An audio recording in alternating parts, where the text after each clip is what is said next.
Hi friends, എല്ലാവർക്കും എൻ്റെ വീഡിയോയിലേക്ക് സ്വാഗതം. ഇന്നത്തെ വീഡിയോ എന്ന് പറയുന്നത് ഇത് നല്ല തൊലി കട്ടിയുള്ള മീനാണ്. ഈ മീനിൻ്റെ കട്ടിങ്ങാണ് കാണിക്കുന്നത്. ചിലർക്കൊക്കെ അറിയായിരിക്കും, എന്നാൽ ചിലർക്ക് അറിയില്ലായിരിക്കും. ഇത് കാണുമ്പോൾ പറഞ്ഞു കേട്ടിട്ടുണ്ട് ഇതെങ്ങനെ വെട്ടുന്നതെന്ന് അറിയില്ല, വെട്ടുന്ന പാടാതുകൊണ്ട് പലരും വാങ്ങിക്കാതെ പോകുന്നത് ഇങ്ങനെ ഞാൻ കണ്ടിട്ടുണ്ട്, പറഞ്ഞിട്ടുമുണ്ട്, കേട്ടിട്ടുണ്ട്.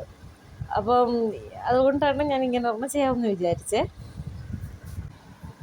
ഇതിലാദ്യം നമ്മൾ ഇതിൻ്റെ മുരുത്താണ് കണ്ടിക്കുന്നത് കേട്ടോ.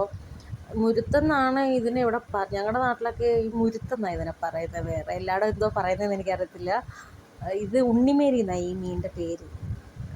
നമ്മൾ ഓർമ്മ വെച്ച കാലം തൊട്ടേ ഈ മീനിനെ അങ്ങനെ എല്ലാവരും ഇവിടെ വിളിച്ച് കേൾക്കുന്നത്. നിങ്ങളുടെയൊക്കെ നാട്ടിലെന്താ പറയുന്നതെന്ന് വെച്ചാൽ ഒന്ന് പറയണേ. അപ്പോൾ ഇത് അല്പം നല്ല കട്ടിയാണ്, ഈ മീനിൻ്റെ തൊലിക്കും ഇതിൻ്റെ മാംസത്തിന് നല്ല കട്ടിയാണ്. അതുകൊണ്ടാണ് ഇത് വെട്ടുന്ന പാടുകൊണ്ടായിരിക്കാം മിക്കവാറും ഇത് സ്കിപ്പ് ചെയ്ത് പോകുന്നതെന്ന് എനിക്ക് തോന്നുന്നത്. പക്ഷേ ഇത് വെട്ടിത്തരുന്നിടമുണ്ട് കേട്ടോ. ഇത് ഭയങ്കര കട്ടിയുള്ളതുകൊണ്ടാണ് നമ്മുടെ ഒരു വാക്കനുസരിച്ച് വേണം ഇത് വെട്ടാൻ കേട്ടോ. പിന്നെ നല്ല മൂർച്ചയുള്ള പിച്ചാത്തിയും വേണം കേട്ടോ. നല്ല പിന്നെ നമ്മുടെ കൈ സൂക്ഷിച്ചോണം, കയ്യിലങ്ങ് വെട്ടുകൊള്ളാതെ അതും നോക്കണം. എല്ലാം സൂക്ഷിച്ച് വേണം നമ്മൾ ചെയ്യേണ്ടത്. അപ്പോൾ ഇത് ആ രണ്ട് സൈഡിലെ മുരുത്ത് കട്ട് ചെയ്ത് കളഞ്ഞതിന് ശേഷമാണ് ഇതിൻ്റെ തൊലി നമ്മൾ കട്ട് ചെയ്യുന്നത്. ഇത് ഈ ഭാഗത്തുനിന്ന് ഇങ്ങനെ തൊലി കട്ട് ചെയ്ത് വരണം. ഇത് തൊലിയിലും പിടിക്കണം, മാംസത്തിലും മാംസത്തെ കൊള്ളാതെ വേണം, മാംസം ഉരിഞ്ഞു വരരുത്. അപ്പോൾ പിന്നെ ആ മീനും അങ്ങ് പോവും. അപ്പോൾ അങ്ങനെയൊക്കെ വെച്ചിട്ട് വേണം ഇത് കട്ട് ചെയ്തെടുക്കേണ്ടത്. ഇത് കാണുന്ന പോലെ തന്നെ വേണം നമ്മൾ ചെയ്തെടുക്കാൻ, അല്ലെങ്കിൽ പിന്നെ അതിൻ്റെ ആ ദശയും കൂടി ഇങ്ങനെ വരും. പിന്നെ മീൻ വെന്ത് കഴിയുമ്പോൾ അങ്ങ് പൊടിഞ്ഞു പോകും. അപ്പോൾ രണ്ട് സൈഡും നമ്മൾ അതുപോലെ ചെയ്തെടുക്കണം. പിന്നെ ഇതിൻ്റെ തലയും കറി വെക്കാൻ നല്ലതാണ്. അപ്പോൾ നമ്മൾ തലയും ഉപയോഗിക്കാറുണ്ട് കറിക്ക്. അതും ഇതേപോലെ തന്നെ കട്ട് ചെയ്തെടുക്കുകയാണ് ചെയ്യാറ്. ഇത് ഏകദേശം ഒരു മീൻ തന്നെ ഒരു 3/4 കിലോയ്ക്ക് അടുത്തുണ്ടായിരുന്നു. ഇത്തരം 2 വാങ്ങിയത്. രണ്ടും കൂടെ ഒരു കിലോ എത്ര ഉണ്ടെന്ന് അറിയാം, ഏകദേശം അത്രേ, ഒരു 3/4 കിലോയിൽ കൂടുതലുണ്ട് ഒരെണ്ണം. അങ്ങനെയാണെന്ന് തോന്നുന്നു. ഞാനല്ല വാങ്ങിയത്, വാപ്സിയാണ് വാങ്ങിയത്. വാങ്ങിച്ചൊരു ഇങ്ങനെ പറയുന്നത് കേട്ടതാ. അപ്പോൾ ഇതിൻ്റെ നല്ല കട്ടിയുള്ള മാംസമാണ് ഇതിൻ്റെ. നമുക്ക് മുളക് കറി ഒക്കെ വയ്ക്കാൻ നല്ലതാണ്.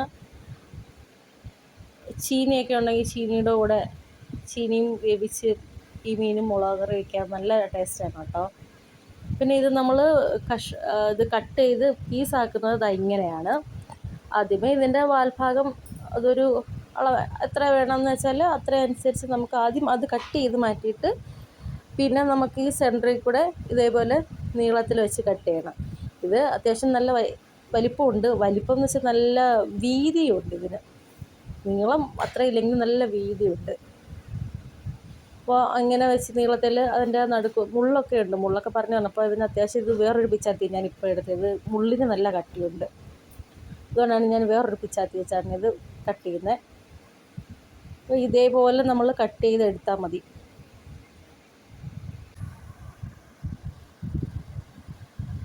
കുറച്ച് പാടുണ്ട് ഇത് കട്ട് ചെയ്യാൻ, എന്നാലും കട്ട് ചെയ്യണം. അപ്പോൾ കട്ട് ചെയ്ത് കിട്ടിയിട്ടുണ്ട്. ഇനി നമ്മൾ ചെറിയ പീസാക്കണം.